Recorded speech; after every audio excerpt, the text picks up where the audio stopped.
Tonight, Europe tries to tackle a monumental migrant crisis. Thousands of people flood into the continent while governments try to find a solution. I'll speak to the Croatian Deputy Prime Minister. Also, reports emerge of a possible Russian plan to end the Syrian civil war.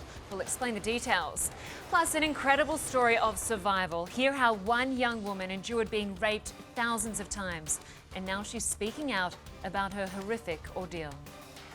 And we'll look at the winners and losers from the latest Republican presidential candidates debate.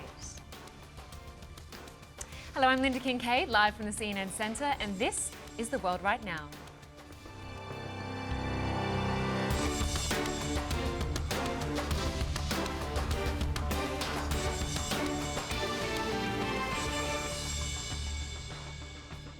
$800,000 people and counting. That's the number of migrants and refugees who've arrived on European shores so far this year. Despite talking about the crisis for months, European Union leaders still don't have a cohesive strategy for stemming the tide. They're hoping to finally reach some consensus at a two-day summit in Malta. Dozens of African leaders are also attending. The EU could offer Africa nearly $2 billion to help tackle the crisis, including cracking down on smuggling rings.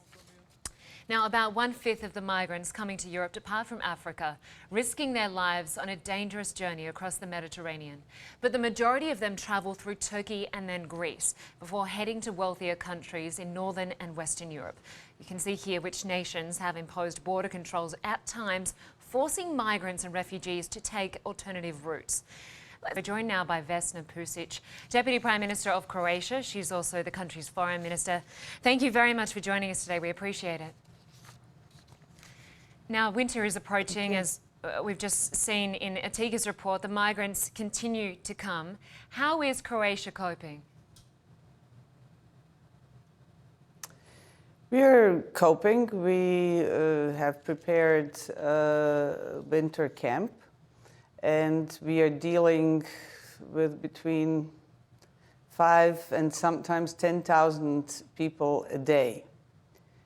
But this can only be a temporary solution because all these countries on the so-called Western Balkan route are the countries that people are transiting through.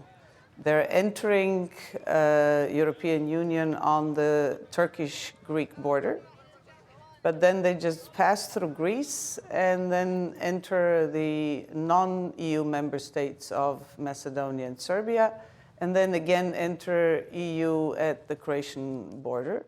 As you have already reported, absolutely all of these people see Germany as their destination. Minister, this, of course, is the worst migrant crisis since World War II, and as you know, Croatia has been accused of not doing enough. Slovenia claims authorities in your country have dumped thousands of desperate people at random locations on the border, leaving them with no way to find their own way into Slovenia. Is that true? No, that is actually not true, and I really invite everybody. Croatia has actually been the only country on this route that has managed to organize the reception centers for the refugees, and it's easy to talk to these people. You will get their experiences and their stories, where they have access to medical assistance when needed, where they have normal shelter for the duration of their stay in Croatia, and where we have managed to keep them off the streets, highways, so the people in Croatia don't feel the fact that over 360,000 people have crossed through Croatia since mid-September.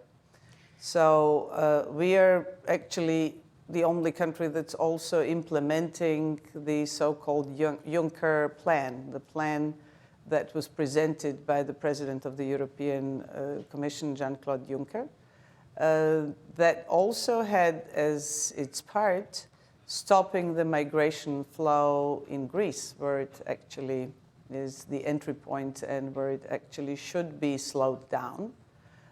This implies a successful negotiations with Turkey.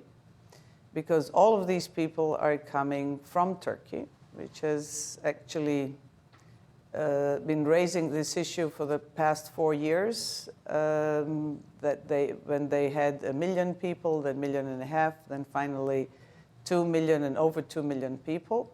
And now they're coming into Europe. And really the solution of the problem is first stopping them coming from Turkey into Greece by assisting Turkey, and then in the final instance using this winter to try to find a way to stop the war in Syria. Okay, well, we wish you all the best. It's obviously a huge problem. Minister Vesna Pusić, Deputy Prime Minister of Croatia, thank you very much for joining us today.